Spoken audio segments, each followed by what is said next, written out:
بصراحة مليون تحية مليون تحية للاعيبة الأهلي. أنا زملكاوي ومعروف بشدة زملكاويتي، بس ده ما يمنعش إن الواحد يبقى عنده ضمير ويقول إن الأهلي عمل ماتش عالمي قدام إنتر ميامي، خصوصا الشوط الأول. عايز أقول لك اتفرج كده على ميسي ولاعيبة إنتر ميامي وهم طالعين، اللعيبة عاملة فوق اللي عليها وشوية، طالعين هلكانين. يعني لعيبة الأهلي هلكوهم يعلم ربنا. أنا يعني واحد من الناس، أنا كنت بشجع إنتر ميامي وعايز إنتر ميامي يكسب، لكن الكورة لو أنت بتفهم كورة ومش حاطط عقلك ورا ظهرك وبتفكر لا مؤاخذه من تحت، هتقول كلمه حق. كلمه حق هي ايه؟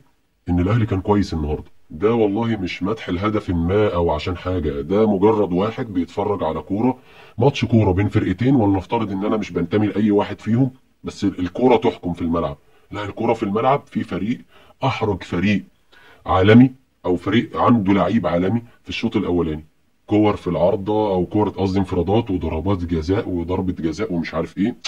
لا الماتش يعني كان، لا لو الاهلي كان ممكن ينهي من الشوط الاول. ايوه ميسي حاول وعمل شويه كور حلوين، بس ده ميسي يعني، في الاخر ده ميسي. يعني انت لما تلعب قدام ميسي وتعمل الاداء ده، لا بصراحه يعني، لا نتكلم كلمه حق. فريق ادى اللي عليه وعامل اللي عليه، رغم ان انا ما بحبوش، ورغم ان انا ما كنتش عايزه يكسب، ورغم ان انا ما بطيقش حاجه اسمها الاهلي. بس خليك فاكر يا اسطى، انت اللي بتشجع الاهلي، خليك فاكر ان انت لما بتعمل كويس او لما بتأدي اداء كويس، هي الفكره كوره في الاخر، كوره لا صراع ولا هي ماتش مصارعه عايزين تقتلني واقتلك والكلام ده. الفكره بسيطه جدا، كوره. انت بتلعب ماتش كوره وبتلعب ماتش كوره حلو واديت اداء كويس، انت طالع من الملعب، انا واحد من الناس من الزملكاويه بسقف لك وبقول لك انت عملت اللي عليك واديت اداء عالمي. مع الزمن بقى ومع مرور الايام انت بتنسى وبتنسب الانجاز ده، او مثلا لو انت مثلا قدر لك ربنا وصعدت للدور الثاني، بتنسب ده لنفسك. يعني انت بتنسى ان في مثلا، احنا دلوقتي بنمثل مصر بنمثل مصر واسطوانه شغاله. ربنا يكرمك تصعد، بس احنا لا بنمثل مصر ولا نيله ولا حد يتكلم على كلمه مصر دي، احنا بنمثل النادي بس.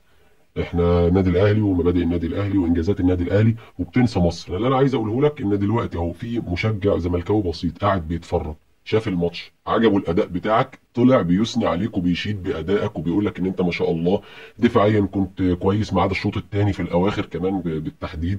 كرة حسين الشحات الأخيرة دي اللي هو أنن فيها، كانت ممكن لو لعبها الناحية التانية جون. ضربة جزاء كانت ممكن تدخل، وهكذا انفراد امام عاشور، ولولا تغييرته كان برضو الماتش ممكن يفرق جامد، لولا ان امام عاشور اتصاب وطلع بدري. فبص، مش هنقدر نخالف ضمايرنا ونقول لك ان انت كنت وحش. انت الشوط الثاني مستواك تراجع شويه حلوين، وكمان الفكره في المجهود البدني، انت طلعت كل طاقتك في الشوط الاولاني، وده برضو يحسب لك. انت احرجت الفريق ده وكنت ممكن تكسبه باثنين وثلاثه في الشوط الاول وتريح دماغك. فبص كمل على ده، بس لما ترجع وربنا يكرمك يبقى انسب ال الانجاز لمصر، ما تنسبوش لنفسك. تمام. ويا ريت تخليكم في نفسكم، يعني ما يطلعش اللزج الاعلامي اللي عندكم ده يقعد يلقح على غيره، يا ريت يبقى كتر خيركم يعني. في النهايه اديكم واحده خالد الغندور كده، احقاقا للحق، لا احقاقا للحق، انتوا كنتوا كويسين يعني، ما كنتوش زي ما توقعنا انسحاب تكتيكي والفريق التاني نازل فيكم دعك. لا كنتوا كويسين، بس لما ربنا يكرمكم ما تنسوش ان دي مصر. يعني مش لما توصل او تحقق انجاز تفعل الوضعيه بتاعت ايه، الاهلي فوق الجميع ونادي الاهلي بس. تمام.